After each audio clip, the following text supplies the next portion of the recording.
Hey, my name's Jonathan, and I'm a veteran.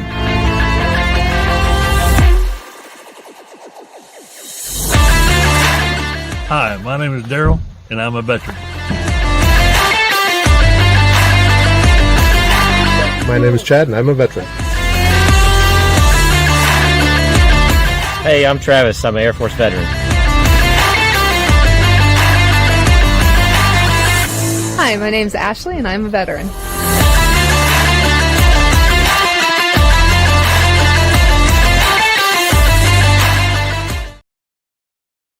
Well, hello, everybody. Welcome to Conversations with a Vet. I'm your hostess, Carol Lee. Hope everybody had a wonderful Sunday.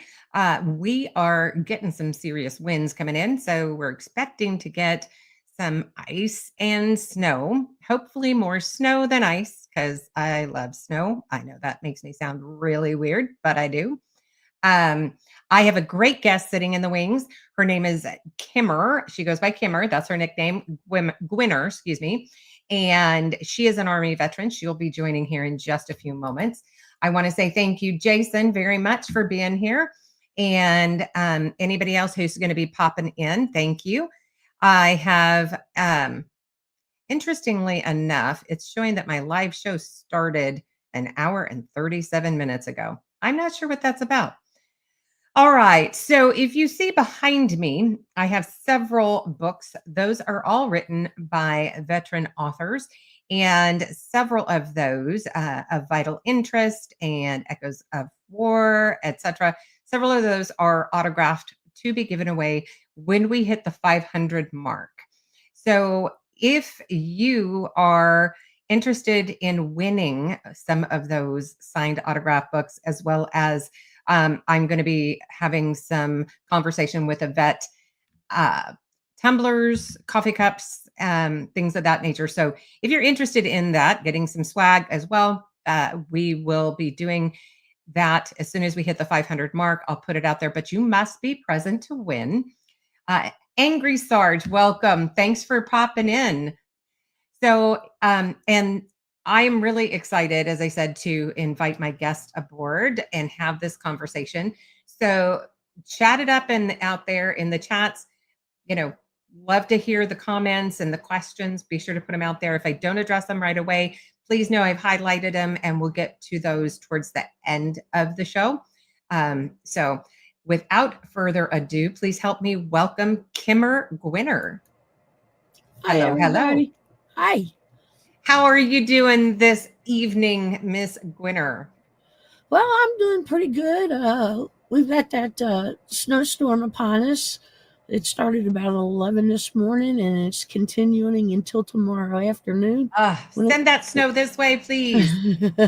When it's all said and done, we're supposed to have 8 to 12 inches with about a quarter inch of sleet and freezing rain. Are you all prepared? Oh, you know it. I don't know how you prepare for ice. I just don't. But snow, I got it covered. So I love snow, and it does. It makes me feel like a kid. And I don't know, when my kids were little, and every snow, the very first snow, even if they were sleeping, I'd wake them up. We'd go outside and play in the very first snow. And it's just something we've always done. So we're excited about that. I want to say thank you for joining tonight. And it was short notice, so thank you. I appreciate that. So I always start by talking about, the first thing is your childhood. So tell me who Kim Gwinner was as a child. What was she like? She was a loner. She lived in an abusive home. Her my parents, divorced when I was 3, and my older brother and myself started receiving beatings. I used to get them with extension cords. He got them with other brooms, mops, skillets, whatever she had in her hand. And we were daily constant reminders of the man that she loved and could no longer have. So that's why that happened. My uncle, my mom's older brother, my mom was the baby. Uh, my cousins are her age. My second cousins are near my age. Oh, okay. So yeah, she was the baby. But Uncle Gene, he was a really great man. He would come and get me, and I'd spend the weekends at his house. He had horses. He taught me how to ride, how to saddle up, and all that stuff. And he would take me to horse auctions with him. I got to bid on some of the horses. Oh, wow. How old were Yeah. you when you got to do that? Gee, I don't know. It was before my teens, 7, 8, maybe. But he was a great man. I loved him to death. Uh, That's pretty cool. And so, okay.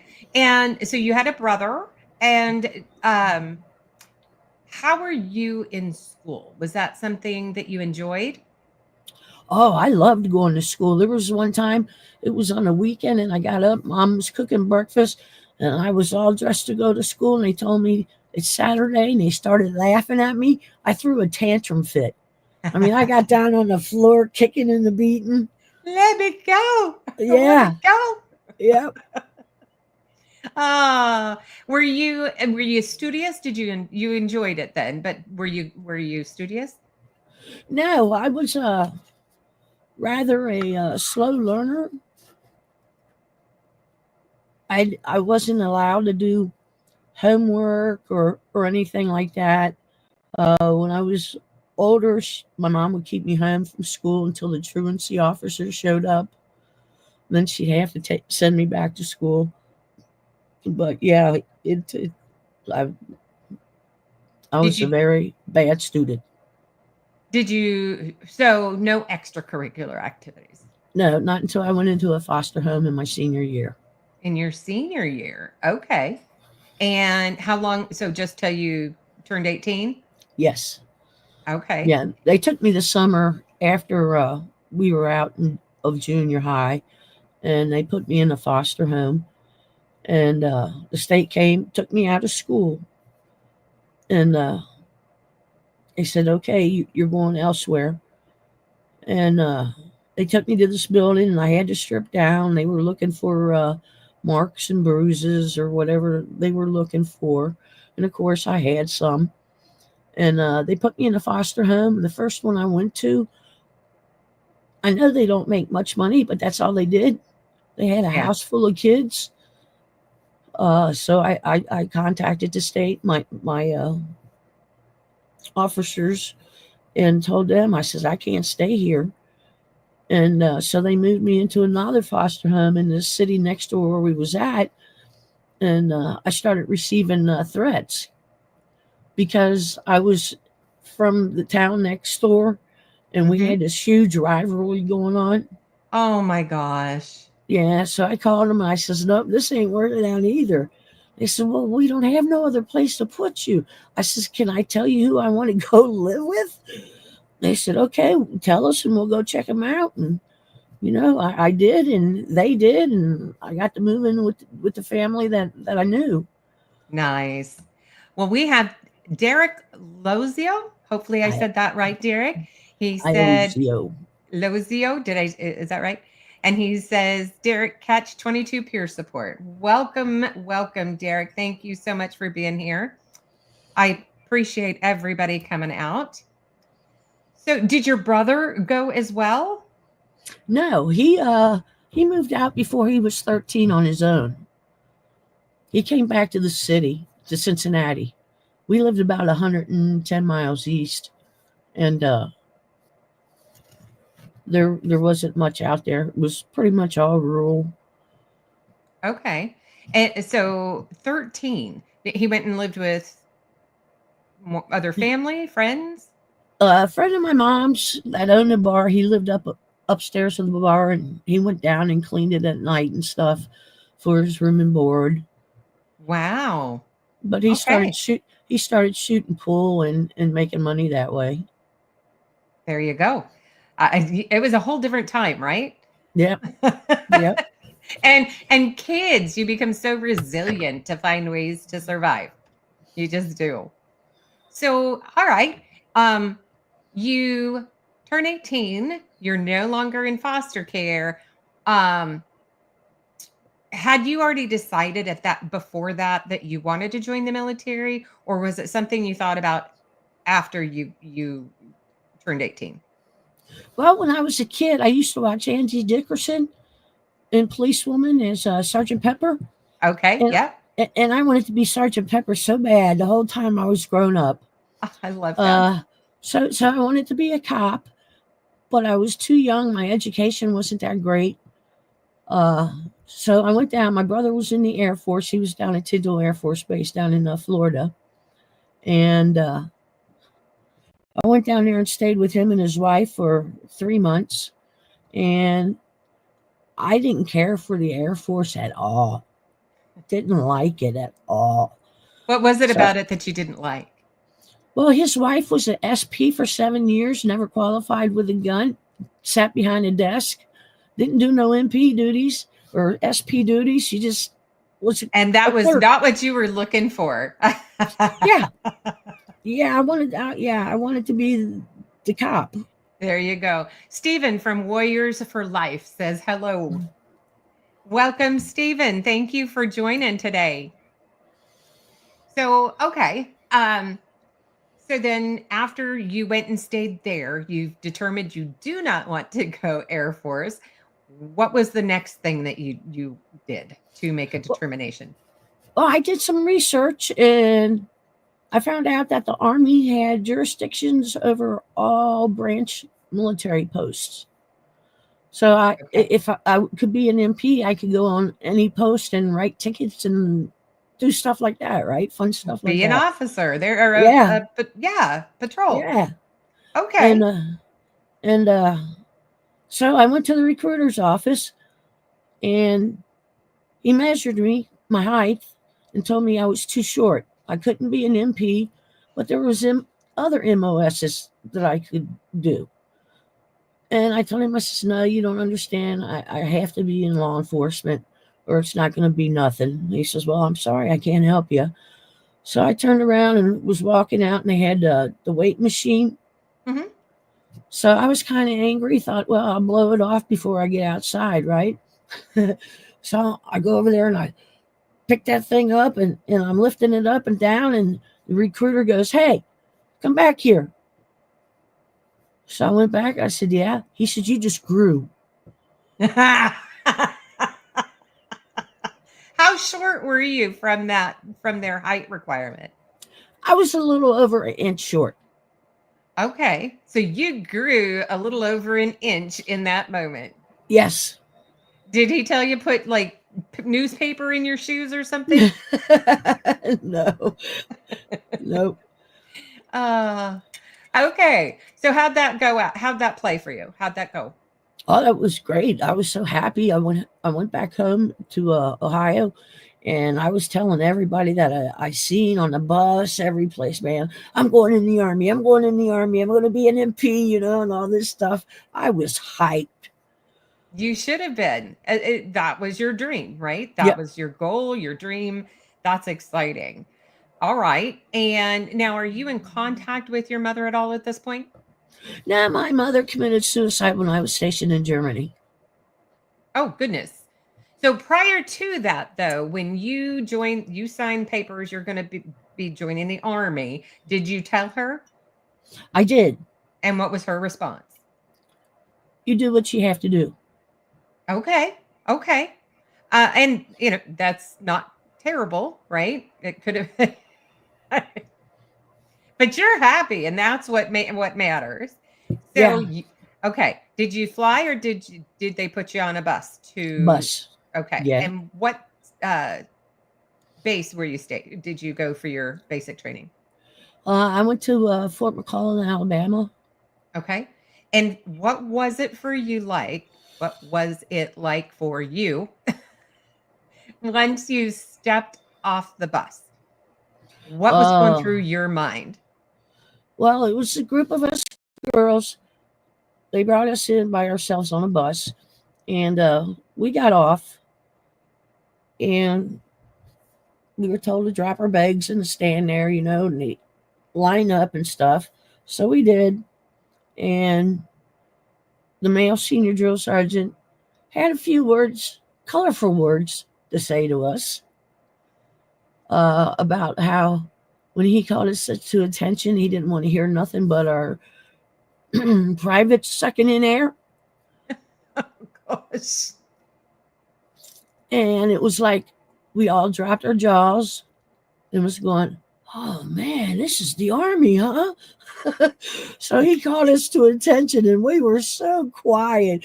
I mean, you couldn't hear our clothes rubbing or nothing. We were quiet.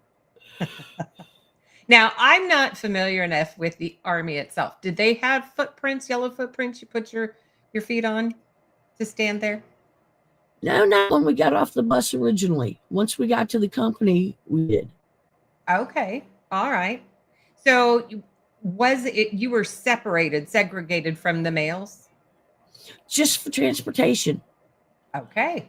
We trained with them. We lived with them. We had different barracks, of course. We were on the second floor. They were on the first floor. Okay. Yeah, but we did everything with the men.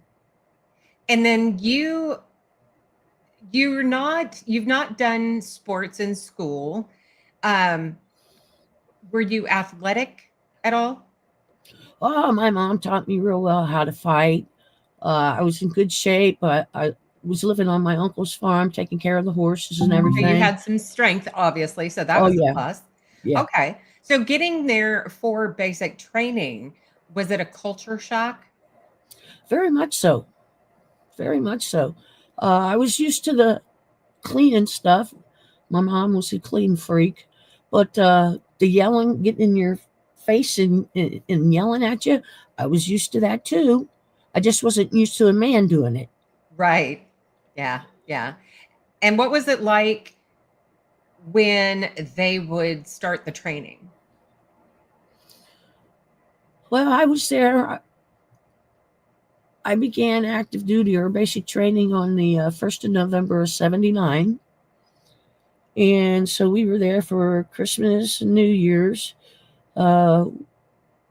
Thanksgiving and Christmas. We graduated from MP school and we began our AIT, and it was still with the same drill teams. Oh, wow. Okay. All right. While you're in basic training, you made friends? Not really. Loner still? Yeah, that and plus one of my drill sergeants decided to rape me, and Oh, gosh.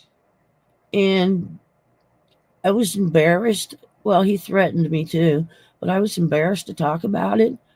You don't know who's doing what at the time. Or who to trust? Yeah. Yeah. And so you never told anybody? No, he ended up raping me 5 times while I was there. He threatened my life. He had his hand around my throat, choking me. He told me my body would never be found, that I would be reported as unable to adapt. Yeah, I didn't tell anyone. I am so sorry that happened. That kind of thing should never happen. And of No. course, we learn as we evolve, right? Because more women speak out. But yeah, that I'm very, very sorry for that. So as far as funny boot camp stories, is there anything that you might have? Well, one day we were marching to MP school and we had our fatigues on and our sleeves rolled up, and at the end of the day it was snowing. We had our arms rolled down and we double timed back. Yeah, I think that was the only time it ever snowed in Alabama. Wow. And so I'm not familiar. Did they give you the jackets too, like the raincoats? Oh, they gave us all our uniforms. The female uniforms were messed up. We got the permanent press, and then we went to the non-permanent press fatigue. They gave us slime limes. They get that, What is that? name. It's a dress that is slime lime green. Okay. Yeah. All right. So we got issued those. But ours uniforms were cut differently than the males. The uniforms that I was issued were size extra small, and they were cut to enhance the body. Yeah.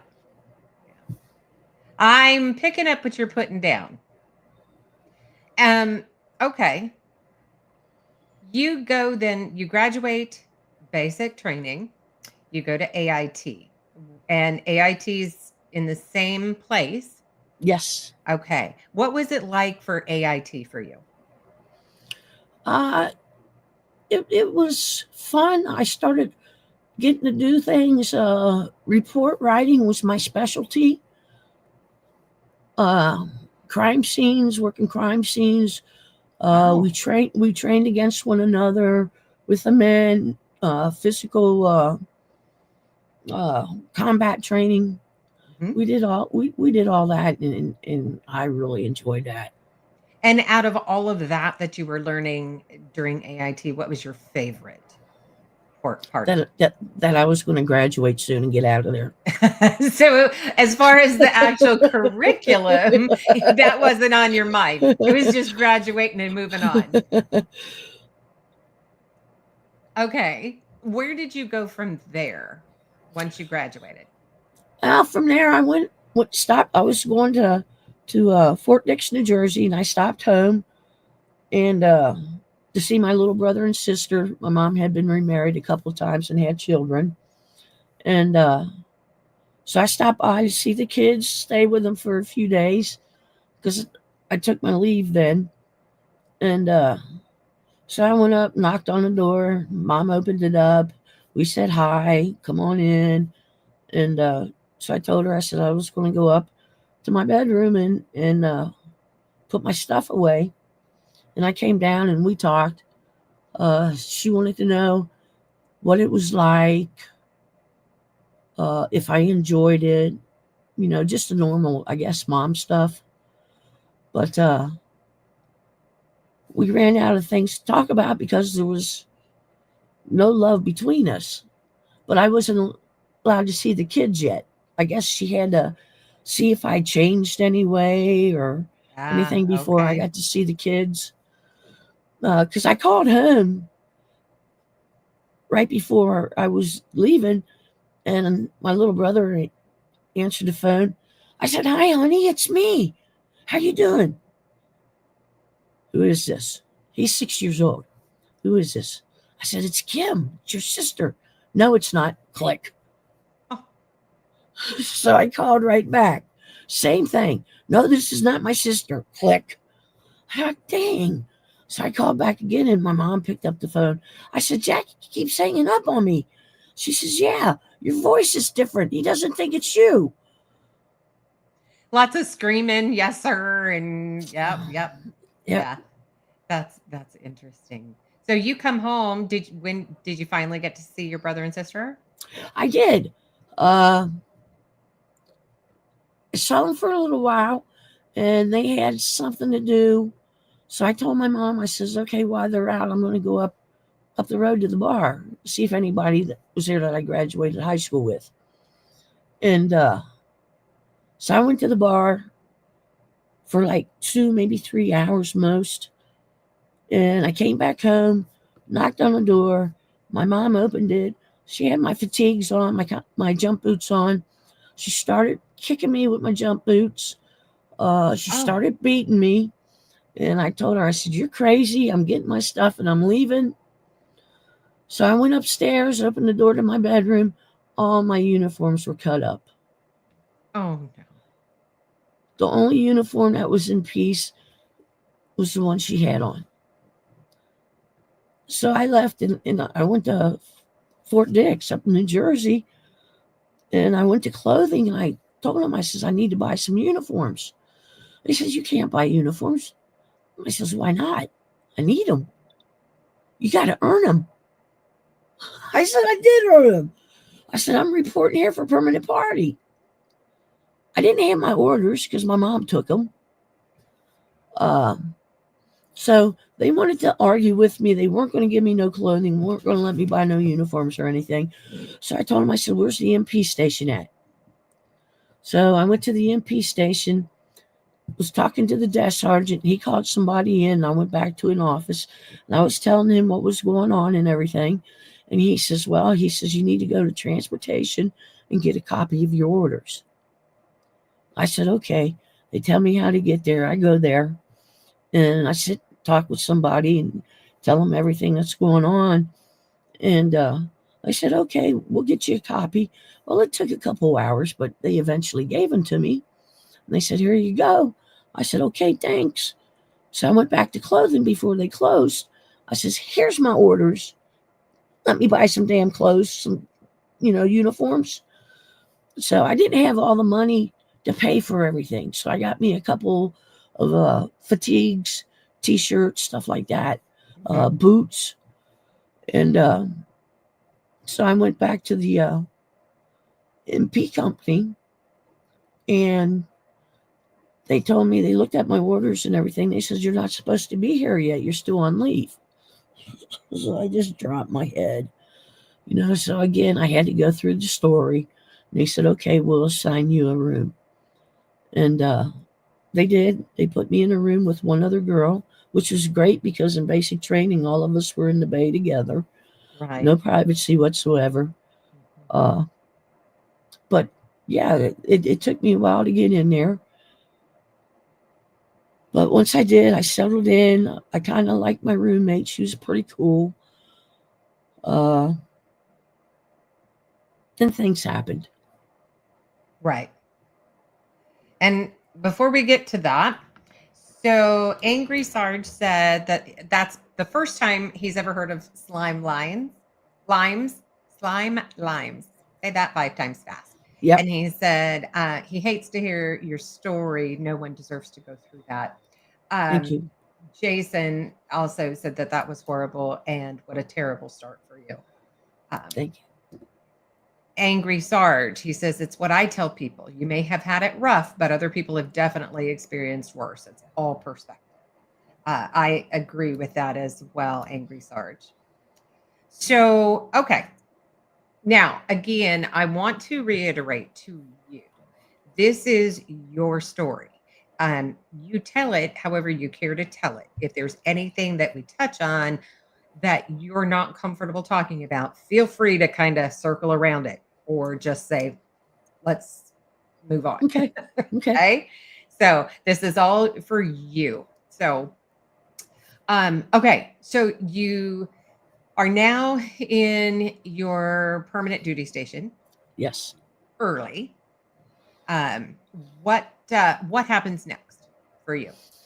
Well, they placed me in vehicle registration. And not what you were. No, not road duty. There was 2 MP companies. Our sister company was the 511th, and they had the road duties. The company that I was with, 532nd, we had all the office jobs. So yeah, I was placed in vehicle reg.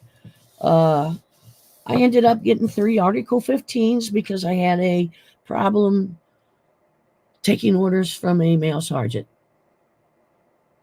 Okay. So I got 3 Article 15s, and that should have kicked me out. But at the same time, I got 3 letters of accommodations, which I think kept me in there. And my first one was from doing work in vehicle reg. There was a senior retired Navy officer, and he came in, and I had everything, all the examples taped down to the desks and tables and stuff. And he sat down, and I could see him struggling. So I went out and went around to their area. I said, sir, I says, can I help you? And he says, yes, ma'am. I says, well, I'm not a ma'am. I says, but I would enjoy helping you if I can. So we sat down and we started talking, and I fill out his paperwork for him. He signs it. And so I go back around to the other side, and I give him his sticker and everything. And I told him the changes because he came from a different area Hmm. He was coming to the Fort Dix area. So I told him, where things were located at and stuff like that. And it wasn't soon after the sergeant major of my MP company was asking questions about me. And I thought, oh no, man, I'm going to get another Article 15 because that's when they get involved. And so I was finally called to his office, and the captain, the commander of my company was in there, and I had to go into attention and stand there. And they read this letter to me, and it was from the Navy officer that I Oh, helped. So I got a letter of appreciation from the post general down just for helping him out, taking the time as an MP. He said MPs don't act like that. So that is nice, especially when they do take that time to recognize, because most often you hear nothing but the negative stuff, right? oh yeah, So when you hear something, or go through something that's good, and the fact that he took that time to write it up and submit it, that's amazing. That's wonderful. And I bet that just made you feel so good. yeah, it did. What are the other times? So what else? You said you had 3 accommodations.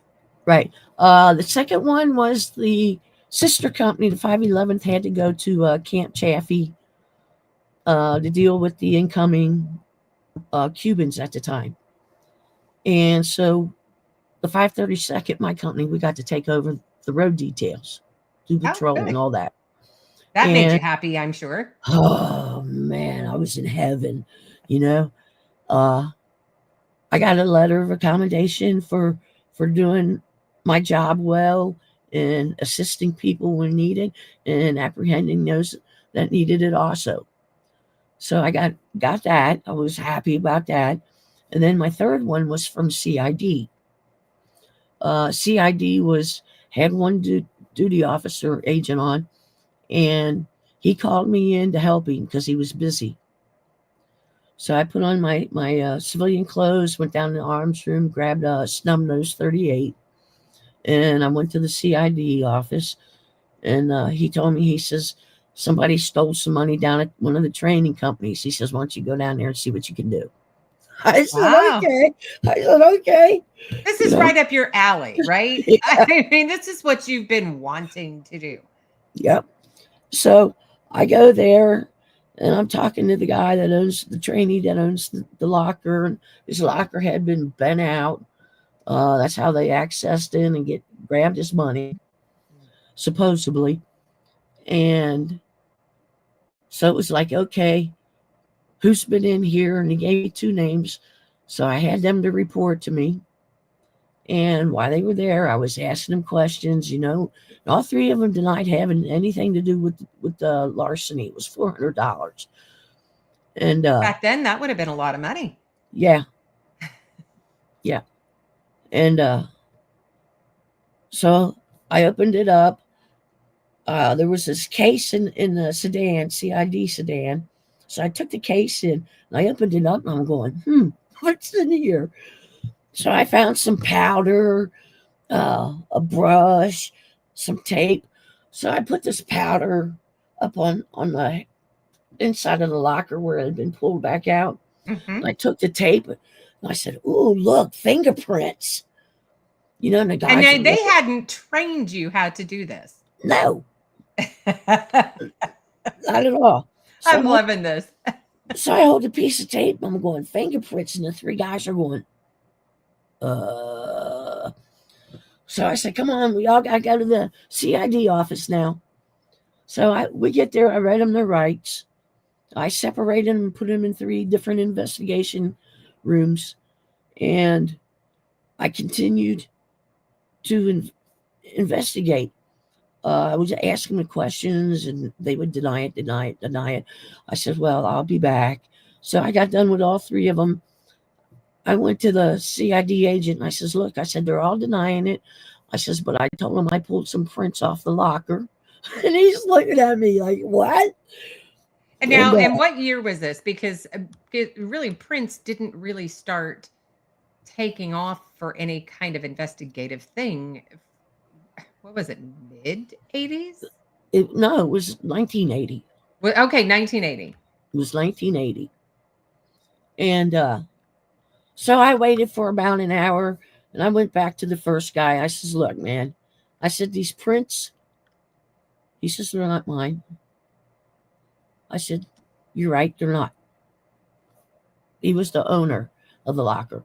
I said, you're right, they're not. I don't suspect you at all. That's why you're here. So I left him, went to the second one, did the same thing with the second one. They denied it. Went to the third one, he denied it. So I said, okay, I'll be back. So I waited another hour, left them all alone. I went back in and I said, look, okay, I know you didn't do it. I went to the second guy and I said, here's the deal. I said, if you admit to taking the money, I'll put a good word in with the judge with you. You'll get a reduced sentence. I honestly didn't do it, ma'am. I really didn't. I said, okay, I'll be back. I went to the third guy, told him the same thing. He says, I didn't do it. I says, well, I have to read you your rights because the fingerprints were yours. So I started reading him his rights. And he says, can you stop? I said, sure, I can stop. What do you want?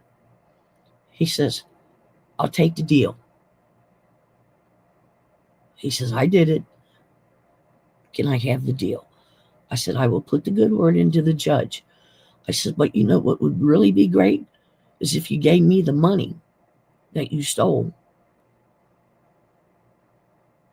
The judge would really appreciate that. He says, okay, it's in the building. I said, okay. So I got an MP, on-duty MP, to come over, and we went down to his company. He took us right to where the cash was in the envelope. He handed it over to me. I read him his rights, put handcuffs on him, took him back to CID. The agent, I went in and talked to the agent. I said, here's the money. He's looking at me. He says, how did you get the money? I said, not only did I get the money, but I got a confession. And he's just like freaking out. And so he comes in to the guy and he says, I understand that you confessed and returned the money to the CID agent here. He says, yes, sir, I did. And he says, well, I have to read you your rights. So he read him his rights. We left him in handcuffs.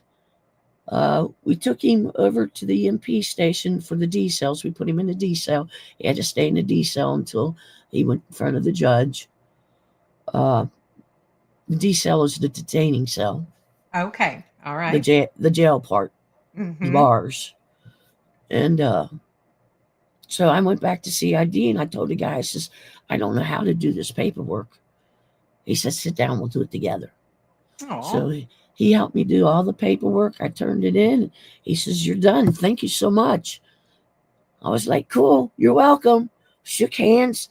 You know, I went back to the company all like, do. Went to the arms room, turned my snub nose in, and they're just all looking at me.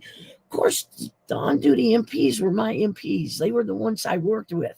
And I'm calling them, telling them to go here and here, pick up so-and-so. And they're just like, But see, all those crime shows paid off, right? Yeah, they did. That's really a wonderful story. And so I'm assuming the gentleman who confessed then got honorably discharged, or excuse me, dishonorably discharged? I don't know. I didn't go. The CID agent went. Okay. I was on duty. I was on patrol, and they didn't call me in. I guess they didn't need me. Well, but you did a fantastic job. Probably something he never thought that they would find. Yeah. So that's excellent work. Excellent. Yeah, I had to put him behind me. when I took their fingerprints. Never done that either, but I had it done to me a couple of times. So, you got to stand behind the person that's taking the prints, and they do one finger at a time. It was awesome. I was scared because they were behind me. Yeah, yeah. Okay. What happened after that then? So you Well, get those 3 accommodations. Now, you said you had 3 Article 15s as well. Yes, I did. Do you want to talk about those? They were just because I wouldn't take orders. I was 5 minutes, 10 minutes late to guard mount, so I got AWOL. Just childish stuff. Gotcha. And They were trying to teach me that they were the boss, and I was trying to teach them that I was the boss. It didn't work out. Yeah, right. Usually doesn't, no matter what we try to do in that sense. Oh my gosh. I could just imagine that. We're gonna show her. Right. And yeah. What happened from there? So where did you go from there? Well, I stayed there for a year. And still doing patrols? Yes, we did the patrols. The 511th came back and they got the office jobs. Nice. So you're happy. Oh yeah. My roommate was an MP. She was in a different department than me, and she didn't do road patrols. She did something completely different, which I'm not going to tell because you'll know who it is if I even tell. But that's fine. I ended up getting married because after I got there, there was women hitting on me. So I got married to another MP and to prove that I wasn't gay. Okay. He came down on orders 2 weeks later, and he went to Germany. And while he was gone, my roommate and I became lovers. We had an affair. We stayed together the whole time that I was there. Lived off post. She used to date the guy that I married. He was her cover to prove that she wasn't gay. Okay. Mm-hmm. And so yeah, it was a mess when he came back. But the divorce took over a year. I didn't claim nothing. He was claiming all this stuff. We were only together for 2 weeks. Nothing happened. Yeah, but when you're married, that's right. Yeah, that's the hard part because everything then pretty much splits.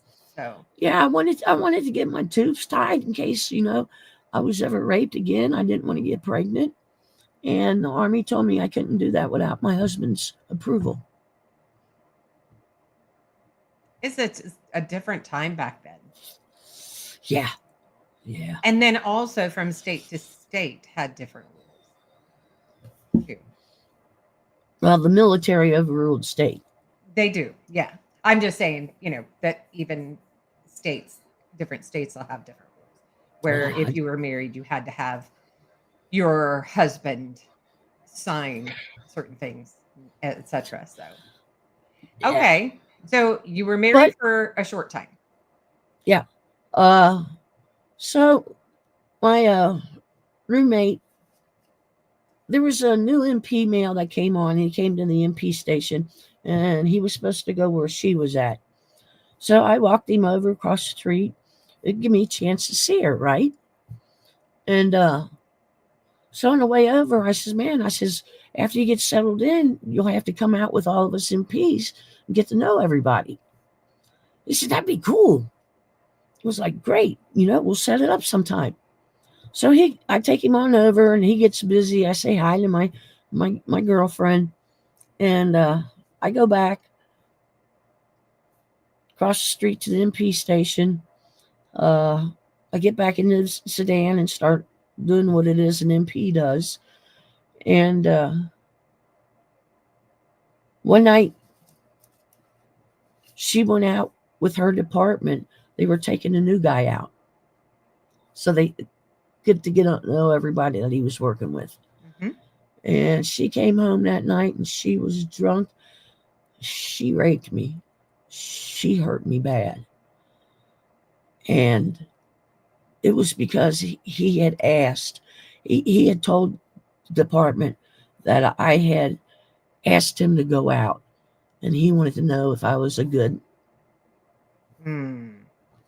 And she was livid, got drunk, came home and took it out on me.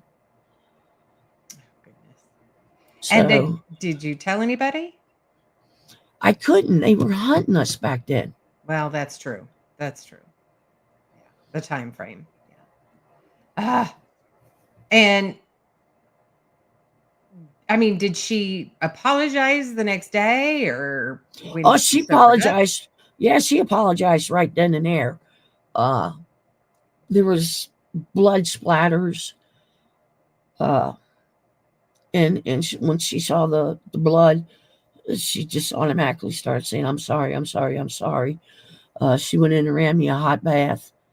And I went in there and she went and got me some bourbon, brought it in, and I started drinking bourbon. And yeah, it was bad. It was really bad. And so I came down in orders 6 months in advance, which is unheard of. Yeah. But I got them 6 months in advance to report to Germany. And was that just you by yourself? Yeah. Okay. Yep. And where in Germany did you go? Well, I went to Frankfurt first. I was held there for 2 weeks for a special MP duty assignment. And once I found out what it was, I told them I didn't want to do that. And they said I didn't have no choice in the matter, that my records were exceptional. I had 3 letters of accommodation. And I said, oh, yeah, that's right. I carried my 201 file over on the plane. So I kind of took out a couple Article 15s. So, yeah. Oh my gosh. And of course, now let's set the scene though. So just for whoever watches this or who's in the chat. So this is around the year 1980, 81. 81. So still computers, it would take a little while because databases were fairly small and it wasn't as immediate of information as it is as we know today. So when you're taking that stuff out of your folder, oh my gosh. It would take them a while to recognize that it was not there. Yeah, so I told him, I says, well, I said, there's these Article 15s that fell out of my file. So they took and looked at the Article 15s. They says, you're not suitable for this position. I was like, whew, good, because I did not want to do it. So they put me in an MP company. I went to Nuremberg for the battalion. And then I was assigned to a company, and we were stationed down in Osbach.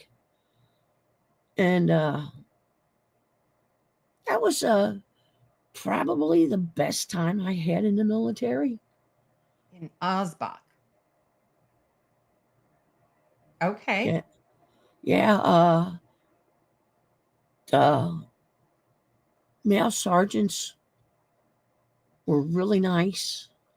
One of them I went to basic training with. He was a sergeant now. Look at that. Okay.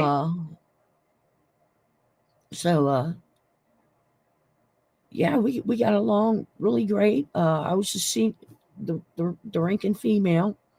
There was 4 in the room. I made the 5th one in the room.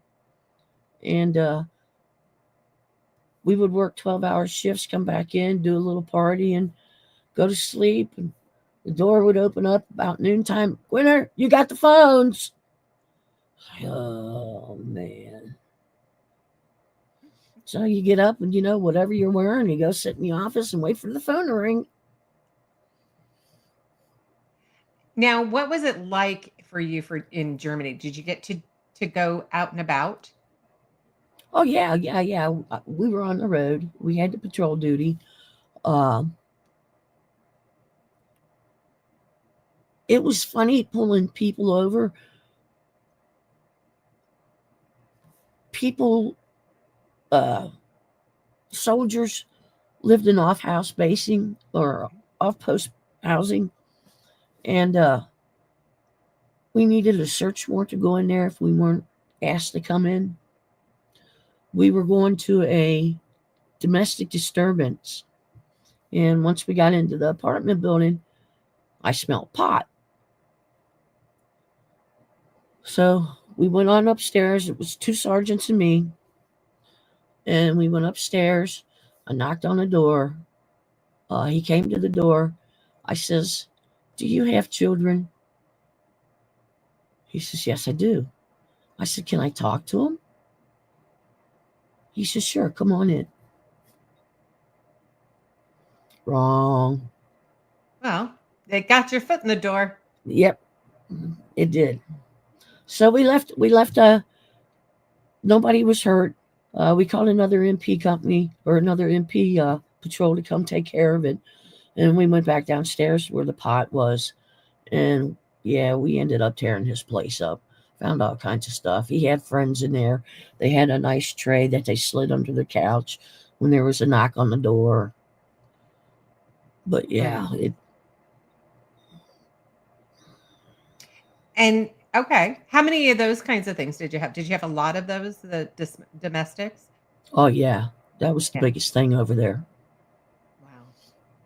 Yeah, the guys were marrying German women. They would get on papers to come back stateside, and the women didn't want to come, or the women wanted to come, and the men said, "No, you're staying here." Yeah, there's lots. What was the food like in Germany? Oh, I couldn't stand it. Oh my God. Really? It was nasty. It didn't taste like nothing I ate. Uh, when I was on patrol, I would drive around and I finally found a McDonald's. I said, great. So I go to McDonald's and I get me 2 quarter pounder with cheese, 2 Big Macs, fries, shakes, the whole works, right? I'm going to pig out. It's going to be really good. It was nasty too. Oh. They take it, they treat their beef different than we do here in the stateside, Right. which gives it a whole different taste. And I wasn't prepared for it. So outside of that, was there other culture shocks between Germany and the United States that you found? Yeah, the German men really liked American female soldiers. Okay. Okay. And how was it? How were you treated by your male counterparts there in Germany? Everybody treated you well. Oh yeah, uh, we had MP training, mandatory training come up, and the staff sergeant that was at the battalion called me. He says, "Gwinner," he says, "I want you to come over here and be a role player." I said, "What?" He says, "Yeah." He says, "Y'all got to be trained." I was like, "Okay, Sergeant, I'll be there." So I go to Nuremberg and put on some civilian clothes, and they tell me what I'd be doing and stuff. So when the MPs would come through, the different scenarios was domestic disturbances. Once they went for the man, I would attack them. Uh, we did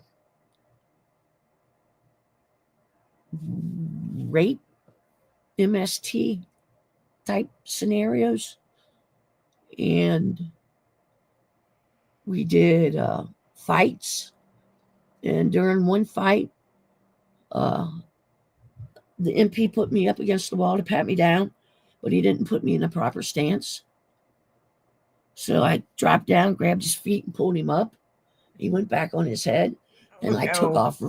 I took off running, and I was outside, and there was this male lieutenant saying, "Freeze, freeze," because the MP is yelling, "Freeze, freeze," And the lieutenant tackled me, pulled back on me, and I said, "Whoa, we're playing. This is role play. This is role play," because he was going to punch me out. I've had that happen twice. Oh my gosh. You're fortunate that he didn't clock you. Yeah. But it's Yep. good though that he was watching and listening to the other MP, or the one that was in uniform at the time. Yep. Yeah. Did he apologize after? Oh yeah. Yeah, we left on good terms. He just really thought the MP was really chasing me down to arrest me, to apprehend me, and it wasn't the case. That's funny. That is funny. Okay. What else did you do then there? Anything more, or how long were you in Germany? I was there until my mom committed suicide. It was right before Christmas. I called home to see what the kids wanted, my little brother and sister, and my mom wouldn't let me talk to them. Now, when I called home, I never talked to mom. I just talked to the kids. But this night it was different. She wouldn't let me talk to the kids. She wanted me to talk to her. So she asked me to come home, and I told her, I said, "Mom, I'm not coming home. I'm getting ready to read a list." And she said, "Please come home. I need you." And I said, "Mom, I'm never coming back home. Never." And the phone went dead. I didn't have no more German coinage, so I had to go out to another businesses and trade my mark bills in for coinage. And every time I would try to call home, the rest of the night the phone was busy. And the next day, 12 hours after my shift was over, we were at MP Mount, and my two friends, two sergeants, the one that I went to basic training with and his roommate, they grabbed me by the arms and escorted me down to the lieutenant's office. And they had a bottle of whiskey, and I didn't understand why they had a bottle of whiskey. Am I getting an Article 15 for something? Did you do something right? And the lieutenant looked at me and he says, "It's about your mom." I said, "Oh, okay." I said, "Is she in jail? Is she in a hospital? Did she get beat up? What?" And he looked at me with stone cold eyes and said, "She's dead." And I went off. They handed me the bottle. I was chugging the bottle, and the lieutenant says, "You're going home." It was like, great. So we go back to Frankfurt so I could hop a flight back to the States, a MAC flight. And a snowstorm came, so I couldn't fly out. Took a couple of days for him to clear everything, and I could fly out. So by that time, I had my civilian clothes on, and when I went to get on the flight, they told me, they said, "You have to be in uniform." I says, "I beg your pardon, the UMCJ does not state that."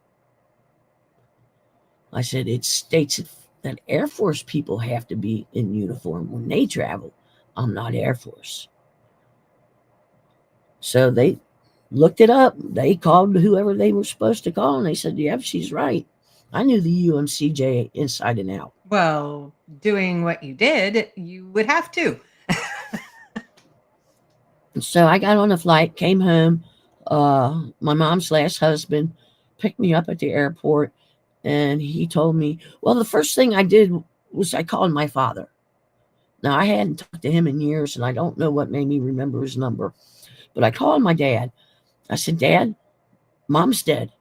He says, "I know, your brother called me." He says, "I don't know what you expect me to do." And I was like, plopped down that phone. I said, "You could be there for us, your mother." Mm-hmm. And So that's when I went back to Frankfurt. When I got there, like I said, my mom's last husband picked me up, and he just confirmed that it was suicide. He didn't tell me how.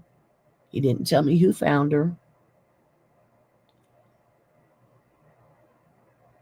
But I was the last one to talk to her. How old was your brother and sister at that time? My little brother was 9, 8 or 9. And my little sister was probably 8, 9, 10, 11, 12, 13, 14, 13, 14. Okay. Oh, And yeah, I mean, the guilt just ate me up. And then I was thinking about one of them finding her. What if she used a weapon, right. blew her brains out? What kind of mess would that have been for them to see? Right. And And mentally, what it would do to them to see that. Yep. So I never asked them who found her. I did ask them if they were mad at me for leaving when I was in high school. And they said no. I asked them because when my brother left me, I was angry with him. Very angry with him because now it was just me and her. Right. But yeah, so he kept the funeral off until I could get home. We went to her funeral, and we were taken back to the casket one at a time. And we were asked if we wanted them to open up the casket so we could view her. And I don't know what everybody else said, but I said no. I couldn't do it. Right. So all the services was done. She was put into the ground. Her last husband asked me if I would stay home. Now I came home on an emergency leave. Right. He asked me if I could get out and stay home because my sister was not his child. It was another man's child. And he wasn't blood related, so he couldn't fight. To keep her. Yeah.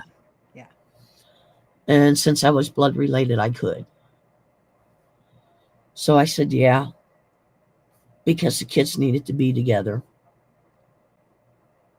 And so I extended my emergency leave. Now we were living in Cincinnati, and they assigned me to Fort Benjamin Harris, Indianapolis. So I would drive the 100 miles back and forth every day. Wow. Okay. They put me in an office. I went back one morning, and I answered the phone, and the voice on the other end said, "What are you doing answering the phone?" I said, "I'm working." And she says, "You were supposed to be back on a plane this morning to Germany." I said, "Well, that's news to me." So I hung up. I went to transportation to get a triptych to get a military flight back, a MAC flight back to Germany, and they wouldn't give me one because I didn't have orders. So I went to transportation, says, "Look, I need orders so I can go get my trip ticket so I can get back to Germany." And they said, "You don't have no orders." So I went back to the company and talked to the I forget what her rank was, but she was in charge of me. And I told her, I says, "Look," I says, "nobody ain't doing nothing." I said, "They won't give me a triptych. There's no orders. I'm not supposed to be here by your words. Here's my home address and my phone number. Call me when you figure it out." Right? I mean, what else are you going to do? Really. So I left and I went home. 28 days went by and I still hadn't heard anything. Oh, wow. And I did not want to go to the brig for something that wasn't my fault. So I went back to New Jersey, to Fort Dix, and the provost marshal was still there. I reported to him. I said, "Sir," he says, "Gwinner, what are you doing back here?" I says, "I'm AWOL." He said, "What?" I said, "I'm AWOL." He says, "Come on, let's go over and see Lisa AWOL app." So we went over, walked in. Lisa and I had known each other, and she says, "What are you doing here?" I said, "Lisa, I'm AWOL." She says, "No, you're not." I said, "Yeah, I am. Pull me up." She pulled me up. She says, 28 days? I said, "Yeah." What is going on? So with her and the provost marshal there, I told him what was going on. The provost marshal says, "This is what you need to do." And he told me step by step of the things I had to do. He says, "I will keep you here." He says, "You cannot work the road." He says, "You can't do no ongoing investigations or anything." He says, "But you can do paperwork. You can do other stuff." I was like, "Okay, sir, thank you." And they gave me a room back in the barracks. And I started doing the steps that I needed to take. My mom's last husband, I told him what he needed to do. So he started taking the steps to do what he needed to do. I was out. I was handed I wasn't handed, it was mailed to me, but I received my DD 214. Honorable discharge due to a hardship, and it's got 28 days lost. Doesn't say AWOL, it just says lost. So I'm at home. A couple months later, I get a check from the Army. Pay due 28 days. Wow. So they ended up paying me the 28 days I was AWOL. Well, technically, you were working. Yeah. So you just weren't where they thought you would be. You were still working. So they should have paid you. I'm glad to hear that they did. And I'm sorry for the circumstances of that, but I've no doubt your brother and sister appreciated the fact that you were there. Well, I wasn't there for very long. No? No. Uh, stepdad, her last husband, after a while, thought I was his wife. We were at a function at the National Guard Armory, and I was dancing with some guy, and he came up and he grabbed me by the hand, took me back to the table that he was sitting at, and set me on his lap. And it was like, oh no, oh no, oh no, oh no. So I left. I went on the streets. I had wanted to be a cop. I went to Columbus to be a state police officer, and they told me that they could station me anywhere in the state. So I imagined Cleveland. If you're from Cincinnati, you don't want to go to Cleveland. Right. It's just like if you're from Cleveland, you don't want to come to Cincinnati. And so I left there. I thought, okay, I'll be a deputy. So I went to the police barracks, sheriff's department barracks, and I told him, I said, "Yeah, I want to apply for a job." And the guy says, "Well, if you were 21, I would hire you today." I was 22. I thought I was too old. So I turned around and walked away. He thought I was younger than 21, apparently. Didn't realize that until afterwards. And there was no way that I was going to be a city cop. City cop never got any respect from anybody. So I started living on the streets. I worked in a few bars. Yeah, life was not good anymore.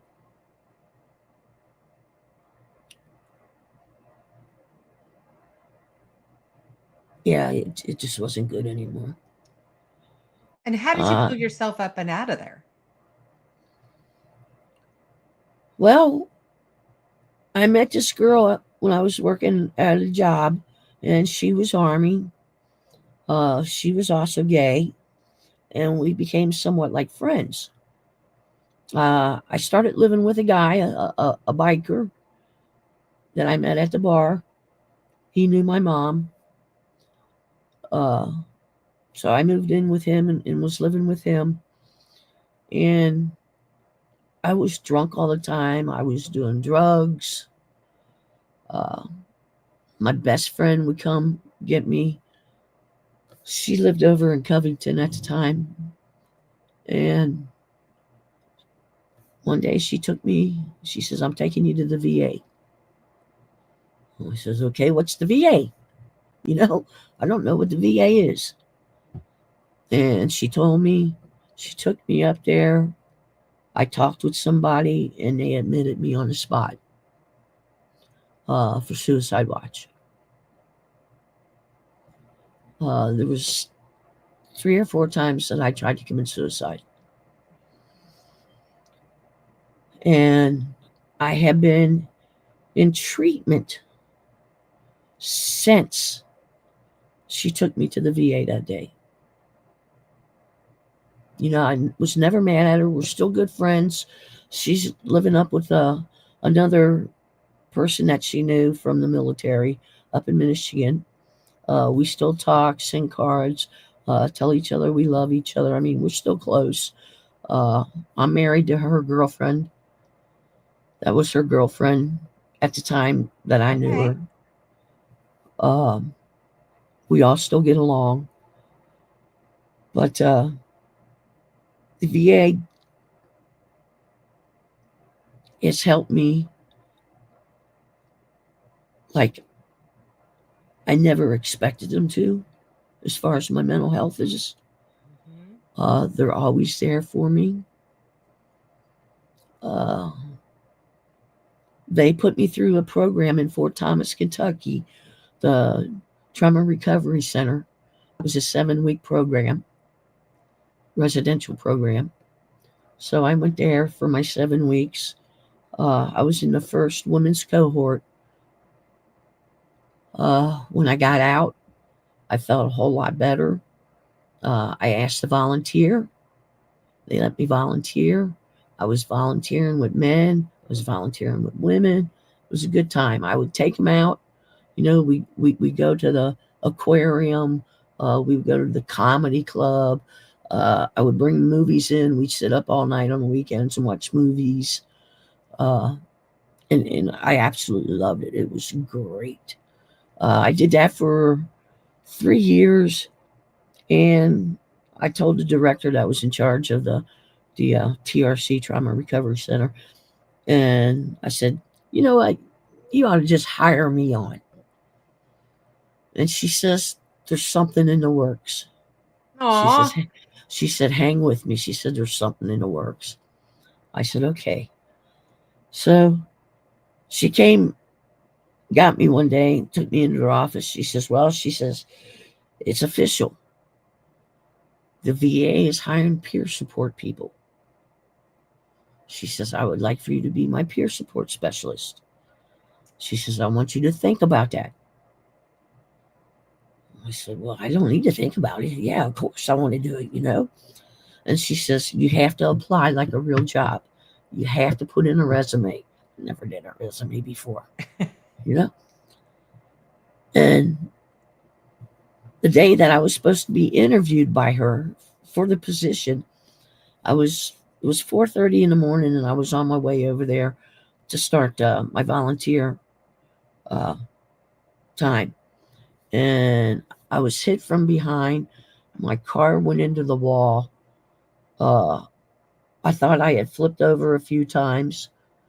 Uh, when the car stopped, I was facing the traffic. So I thought I went over the wall, and they were all looking at me when they were coming by, but nobody was stopping. And I finally heard this voice, a male voice, saying, "Are you okay? Are you okay?" I said, "Yeah, I'm fine." I said, "I'm kind of stuck." He says, "We got him. We got him." I said, "What do you mean you got him?" "Yeah, we got the guy that hit you." Okay. I was like, "Cool, great," The fire department showed up. The medic showed up. The fire department came in, and he says, "We're going to have to put a sheet over you." He climbed in there with me. He says, "We're going to have to put a sheet over you." I said, "Okay." So he put the sheet over me, and he says, "Now they're all thinking you're really dead." Oh my goodness. Wow. All right. So they took and broke out the windshield, and I heard the jaws of life. And they had to cut me out with the jaws of life. The only thing that was banged up really was my left leg. Down the shin, I had it cut a couple inches. Oh, you're very fortunate. When I got to the hospital, the flight deck medic or doctor, surgeon, came down. He says, "You don't look bad for being hit by a semi." I said, "Holy shit, I was hit by a semi?" And he says, "Yeah." He says, "It's still got the highway shut down." Oh my I said, goodness. "Really?" So they kept me for 6 hours, said I was okay. I called my wife, and she came and got me, and we went to look at my car, and my poor car was just the sides were caved in from it sliding down the highway 75. It had turned. Uh, yeah, the wheels were blown out. The steering wheel was actually bent from me holding on to it while the car was spinning and stuff. Yeah, it was. You're It was. definitely full of strength. That's It was bent. Yeah.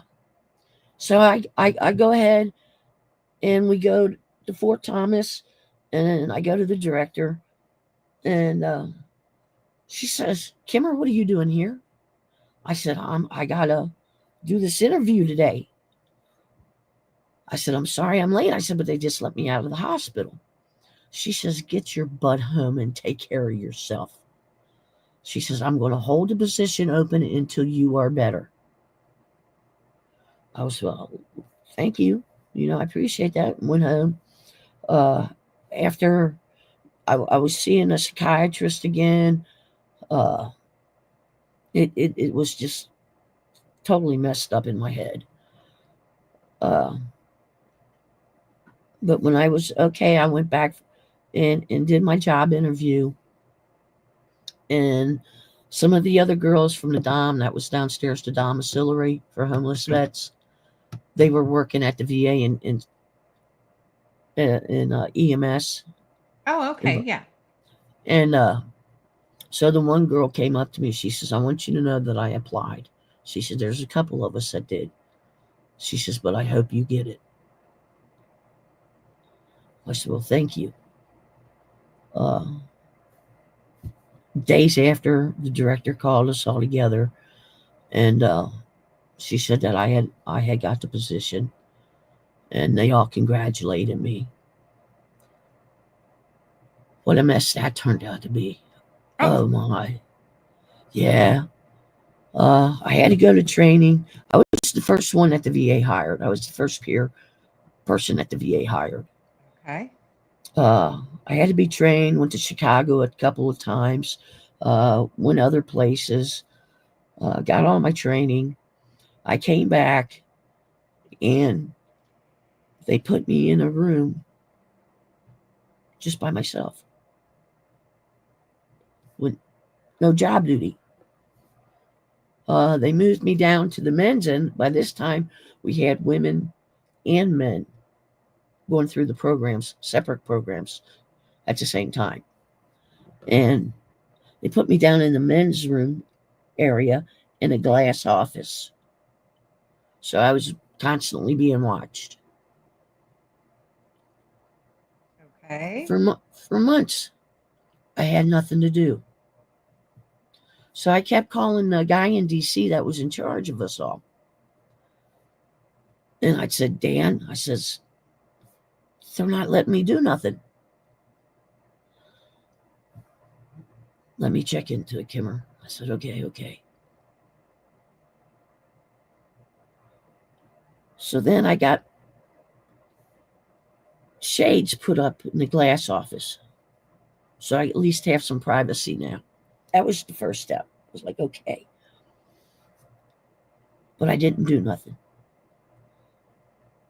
And I kept telling him, look, I'm supposed to see veterans. I'm supposed to talk to veterans. That's what I'm trained to do. That's what you hired me to do. Let me do it. So I finally got to start talking with the vets that were coming through the program. And eventually I was seeing up to 55 veterans a week. Oh, God. Wow. That is a lot. And I had to listen to their traumas and stuff. And I wasn't prepared for that at all. But before I could get the job, the director of the program told me, she says, because I have a reoccurring pilonidal cyst on the end of my tailbone. Oh. And she told me, she says, go have surgery, get that taken care of. She says, that's one thing down. I said, okay. So I went and had the surgery. They took care of it. It never healed. It continued to drain. It was infected. I would go back to surgery, and they kept telling me, hey, it's scar tissue. Suck it up. And I was like, well, scar tissue is not going to cause me to bleed. It's still bleeding. Oh, wow. Change your Band-Aids daily. They sent me to the wound clinic. I went to the wound clinic, and she did the same thing. It's scar tissue. Well, between listening to all the traumas that I wasn't prepared to listen to, after not healing from a surgery that I didn't really want but had to get in order to get the job, I missed a lot of days' work. Over the years, the director finally told me, she says, Kimmer, she says, I'm going to have to replace you. She says, you're not here that often. And I told her, I said, boss, I called her boss. I said, boss, look, this is what's going on. You know what's going on. You know me. And she says, I do. She says, but I need you here. I said, boss, I can't be here all the time. She says, we're going to have to let you go. So I said, okay, my heart was broken. The union got informed about my case and told me to come up and see a representative. So I went up there and saw the rep, and we talked, and they said, you have a case. We're going to file a motion for you to have disability retirement. So it went to the director of the VA, the Cincinnati VA, and he sat on it for 2 years. Oh, goodness. I didn't get no pay. I couldn't get any benefits because I was still on the books as an employee. So it took him 2 years, and he made his decision and granted me disability retirement. Was it retroactive? No. My benefits were from being a vet, but not from being an employee. Wow. So that was good news. I was still fighting with the MST, my mom's suicide. Like I said, I had tried to attempt suicide, and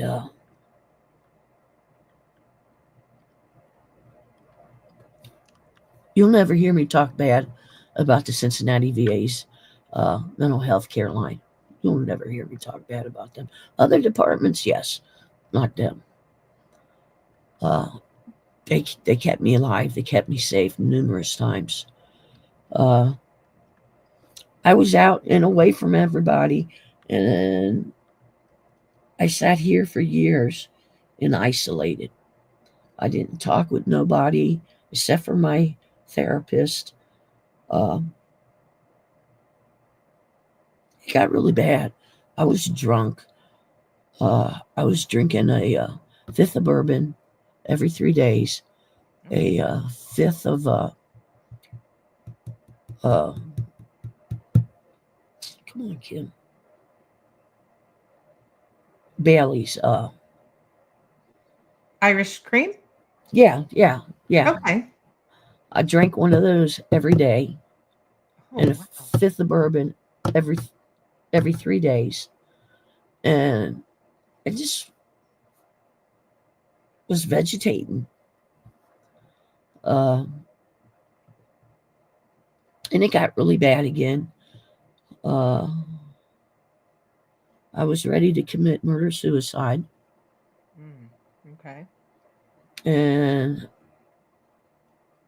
I went to the VA and told them, I said, look, I almost killed somebody.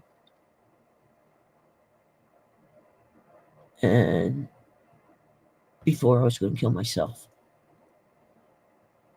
And after they found out that I didn't actually hurt that person physically, but mentally I did.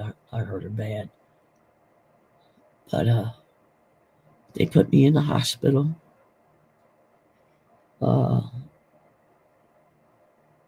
When I got out, I needed to start seeing somebody. So I was signed to a social worker. And she was better than peanut butter and jelly. She was my age. She was gay. She was married to a woman. So we had a lot in common. The times we grew up, hers wasn't as bad as mine. She wasn't military. She went to college. She went to Fort, no, not Fort Campbell. What's the one that's got all the money? Oh gosh, I don't know. There's I deal with Marines. There's They don't have money. There's a post here in Kentucky that has all the military gold. Fort Knox. Oh, Fort Knox. Okay. All right. Knox. I see where you're going here. Got it. So she went to Fort Knox and worked. And she left there after years and moved up here. And so she was working as a social worker up here. And I was assigned to her. Like I said, we got along great. She was interviewing me. And she asked me what was going on, what had happened. And I told her, that I was raped in basic training in AIT. And she says, can you talk to me about that? I said, no, I can't talk to it about nobody. She says, can you write about it? I said, I don't know, I can try. So that night I came home and I wrote about the rapes in detail in poetry form. Goodness. How long did that take you? I did 3 of them that night.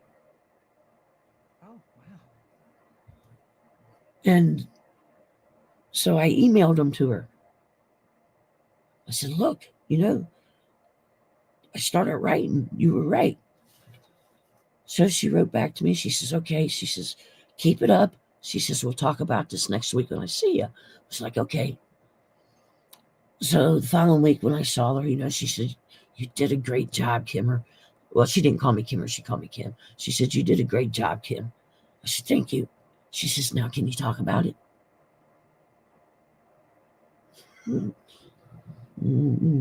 I don't think so. I don't think so. You know what happened? It's there on the emails I sent you. She says, yeah. She says, but you need to talk about it. So it took me, I don't know how long. I started opening up and talking. We got along great. So she told me keep writing. Well, she was retiring, and she let me know before she started working with me that she was only going to be there for a year, that she was retiring. And she asked me if I had a problem with that. No, I don't have a problem with that. Well, I did come retirement because we got Right? along because we got along so well. Yep. She says, I handpicked somebody for you. She says, and if it's okay with you, I want her to come in and sit on our last couple sessions so you can get to know her. I said, that's great. So Nicole came in and for the last 2 sessions. And it was like, okay, yeah, I think I can work with her. She was young. And Cindy told me, she said, yeah, she's real young. She has 3 kids. She says, so she's going to be here a long time so she can put them through college. She says, you're not going to have to worry about her, retiring. And it made sense. It was like, okay, yeah, I can do that. So Cindy left, and Cindy kept telling me through the whole time, you're resilient. You're resilient. I had no idea what that word meant. I would look it up, and it still made no sense to me. The definitions, I couldn't understand what resilient meant. Right. So I'm sitting here one day. I sobered up. I quit smoking. And I was sitting here one day, and it was like, cast iron skillet. That's what resilient is. You get it in this shape, you can let it go to hell and back, but you can bring it back to the original state. You absolutely can. That's what resilience was. So when she left, I had some coffee mugs made, and it said resilience on it, and it has a cast iron skillet on it. So that was her gift for me for retirement. And she had me a gift. It's hanging up over there on the wall. You can't see it. But it's the smallest cast iron skillet that you can get. Oh my gosh. Like 2 peas in a pod here, both on the same wavelength. And she's got taped inside of it different sayings that I had told her throughout the year that we had been seeing each other. And she put some of the stuff up from her in there, put some of the stuff that I said. And yeah, I cried when she left. But that was probably a good cry, right? Yeah. I mean, yeah. She's brought you to a point now where you can actually talk to somebody else other than her and feel comfortable enough to do so, but still feel like there's your connection with her as well still. So Nicole, she's the MST coordinator for the Cincinnati VA.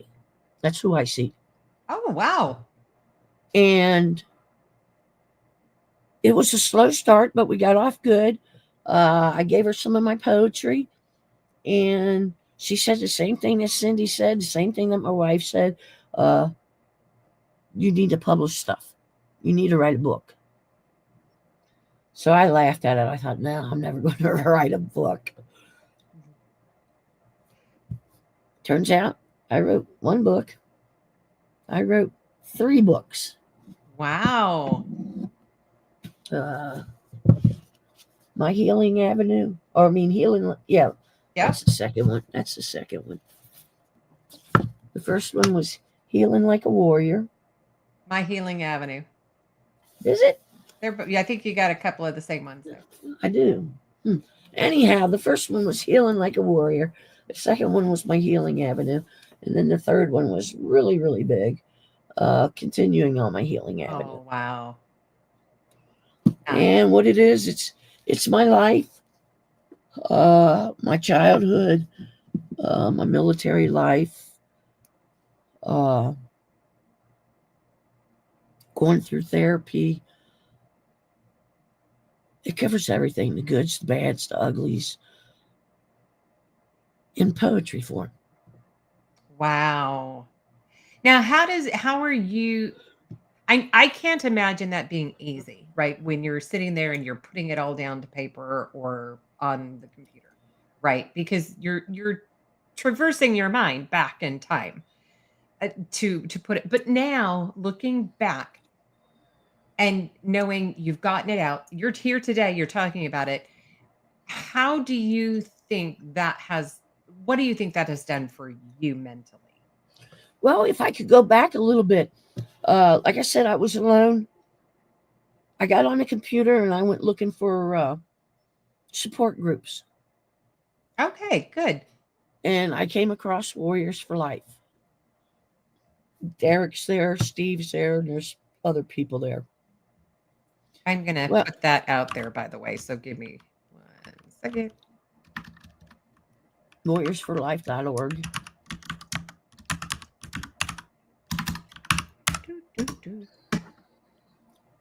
And that's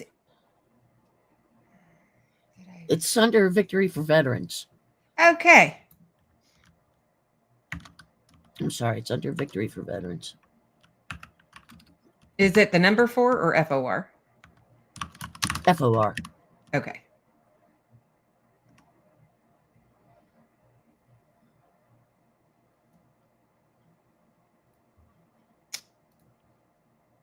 There it is. Okay, I'm going to put that out there here for everybody. So bear with me here. I'm going to put it out there in the chats first. And then I'm going to put it on a banner.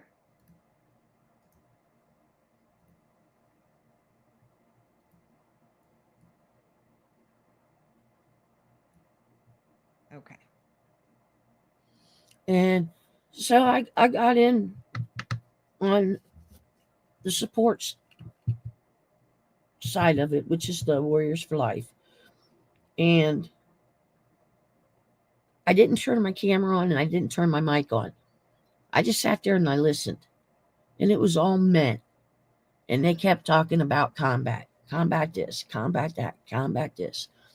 And each week, that's what it was. All guys talking about combat. So I finally turned my mic on and I says, look, not everybody that has PTSD got it from combat. I said, I got mine from MST. And I just went on. They all shut up. And he says, yes, I can understand. And they all started working with me. And so I let that happen for a few weeks. And then I finally turned my camera on. And by that time, I trusted the guys. Derek's so wonderful. He helps me every day. He guides me every day. They started telling me, I started reading my poetry. And they said, publish it.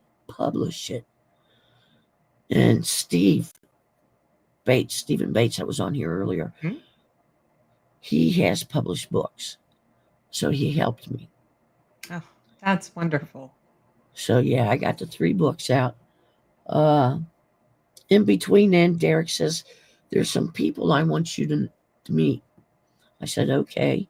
He says, it's Mark, Andrea, and Jonathan. I was like, okay.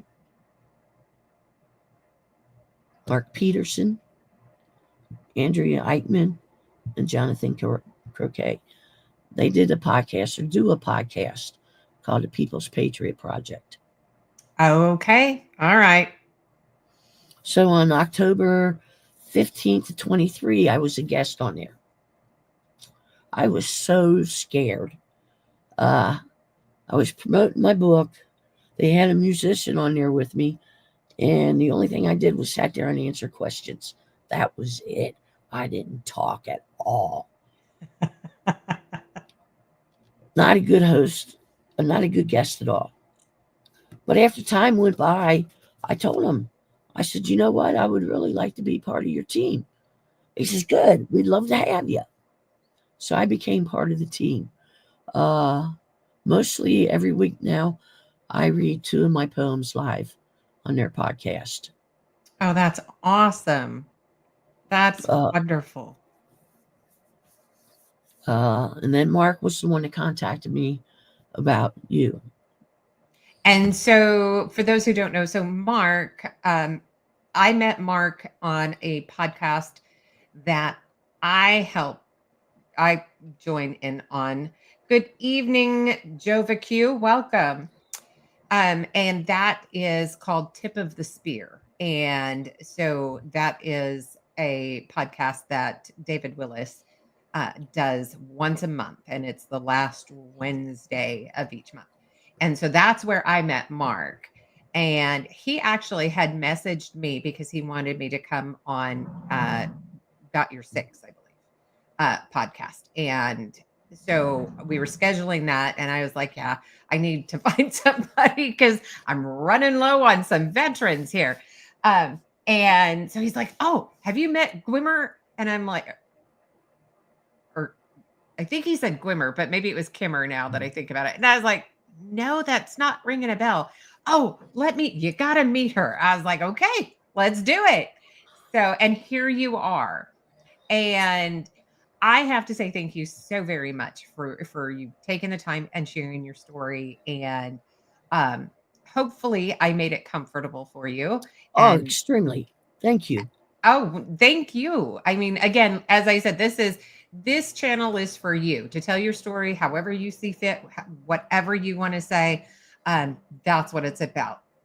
So, if I can, so Kim has said that she is going to also be sending copies of her books for our giveaway when we hit that 500 mark. So I am super excited to have those as well.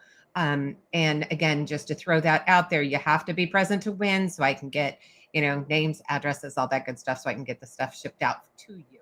But I will be posting it out there for the day that I'm going to actually do the live show because it will be live when we hit that. So just so everybody's aware. I do have a comment from Ron Wayne, and Ron says, I gotta say, I love her hat. So, which I love it too. And I love that it's two-toned from the top to the bottom. It's completely different. You can't see that it's the flag from the top. Absolutely love it. I think that is a great hat. We have Exploring Harley to say hello from a Canadian veteran. That's excellent. Love seeing people either different countries, different states, just out there chatting it up and enjoying our stories and supporting our veterans. So thank you guys for being here. If anybody has questions for Kimmer, go ahead and put those in the chats now. I have a question for you, Kimmer. What would you say to somebody, male or female? Now, probably it could be, different for either, who are interested in joining the military? What kind of tips or, preparations would you tell them they needed to do? Something that I never knew, even being down there with my brother on the Air Force Base. It happens, people. Men and women both get raped. A lot goes unspoken because of the threats, because of their power. because it's usually done by somebody that outranks you. Right. Put aside that. Tell somebody. Go outside of your company and tell somebody. Don't go to your company because it's a good old boys association. Go outside the company and tell somebody. Go to the police on the outside.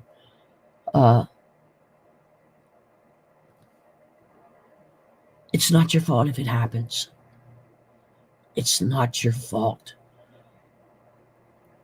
They are perpetrators. More than likely, they've done this before. Right. Reach somebody. I understand that there's a special unit now Mm-hmm. that's all they do is talk about the soldiers about military sexual trauma, to start them with the paperwork and everything. But I don't know their name. But I don't know, but I do know, and now I can't again speak for the Army, but I know, I heard at least Marine Corps, which I'm thinking it might be military wide, is that now anytime sexual harassment, abuse, rape, things of that nature, it immediately goes outside of um, the immediate command, and gets investigated by an outside source. So, at least that's what I recall hearing.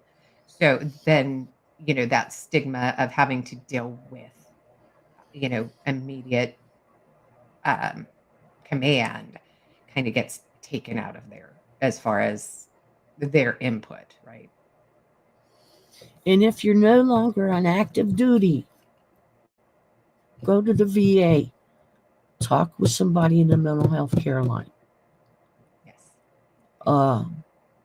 They're professionals. They will help you. They will be there for you. You might be able to contact them after hours. I'll just say that. But get help. Join a support group online. I did, and I found out that distance is safe. Right. All these people that I talk to are not in my state. Right. Less judgment, right? You Yeah. feel like they can't judge you from afar. Yeah. Yeah. Yeah. And come to find out, they wouldn't judge me anyhow. Correct. But you never know that, right? Or at least in your mind, right? In your mind, you're already set telling yourself everybody's against you.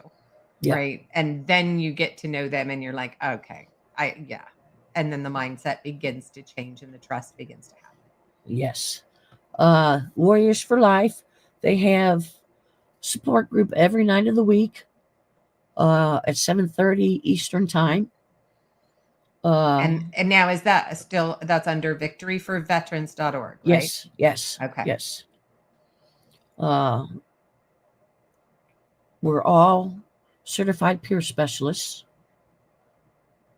except for one girl that just joined us Friday night. But she'll get certified. We can help you. We can listen to you. We can help you with paperwork. We can give you resources. Now, do they have to be in that state, your state, or is it No. any Yeah. from any state can go online? It's worldwide. We get people from overseas. But yeah, it's a good program. Check us out. Like I said, it's 7 nights a week. Then there's the People's Patriot Project podcast. It's on Sunday nights at this time. Yes. And then they do a debrief on Monday at 4:30 Central Time. But yeah, there's a lot of things to get involved with. Don't be hang out, isolate. I've written several poems. Let me see if it's in there. Where is it? This one. I think it's in this one. It's called The Comfort Zone.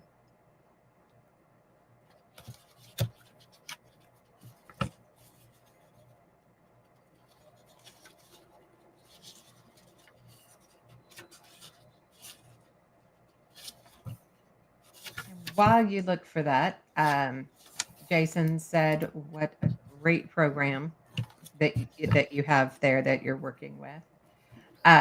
We have. He also says, "Thank you for your service, Kimmer." Exploring Harley says, "Thank you for your service, Kim." And then let's see.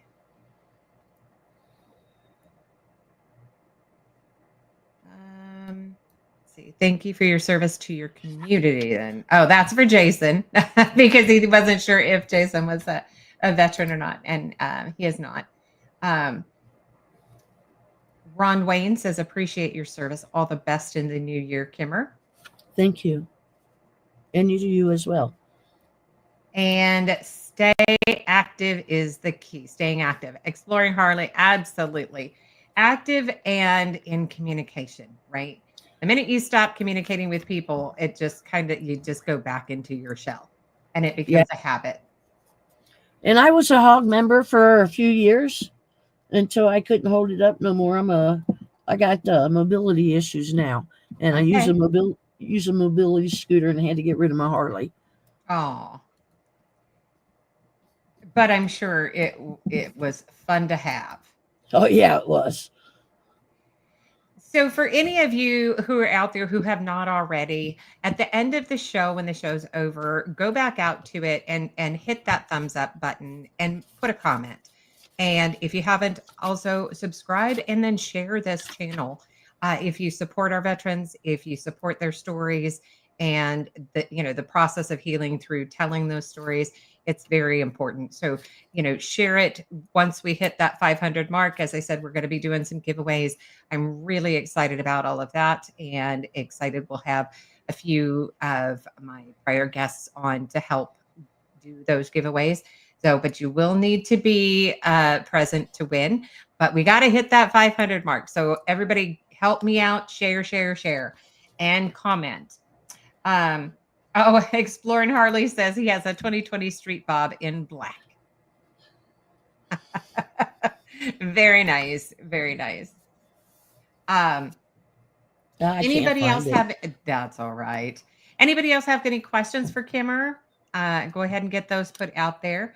But I want to say, Kimmer, thank you again. It means the world to have you come on the show, talk about your time growing up, the military, where you're at today, the resources that you have found means the world. And not just to those here, it's those who are going to go back and see this later on, and veterans all across the world who are subscribed or watching this for the first time, and they may be going through something and they don't know how to handle it, right? Seeing different resources and people who are veterans, their peers, giving them suggestions and try again, don't give up, is what all of you veterans that I've had on the channel, that is what you all have in common, right?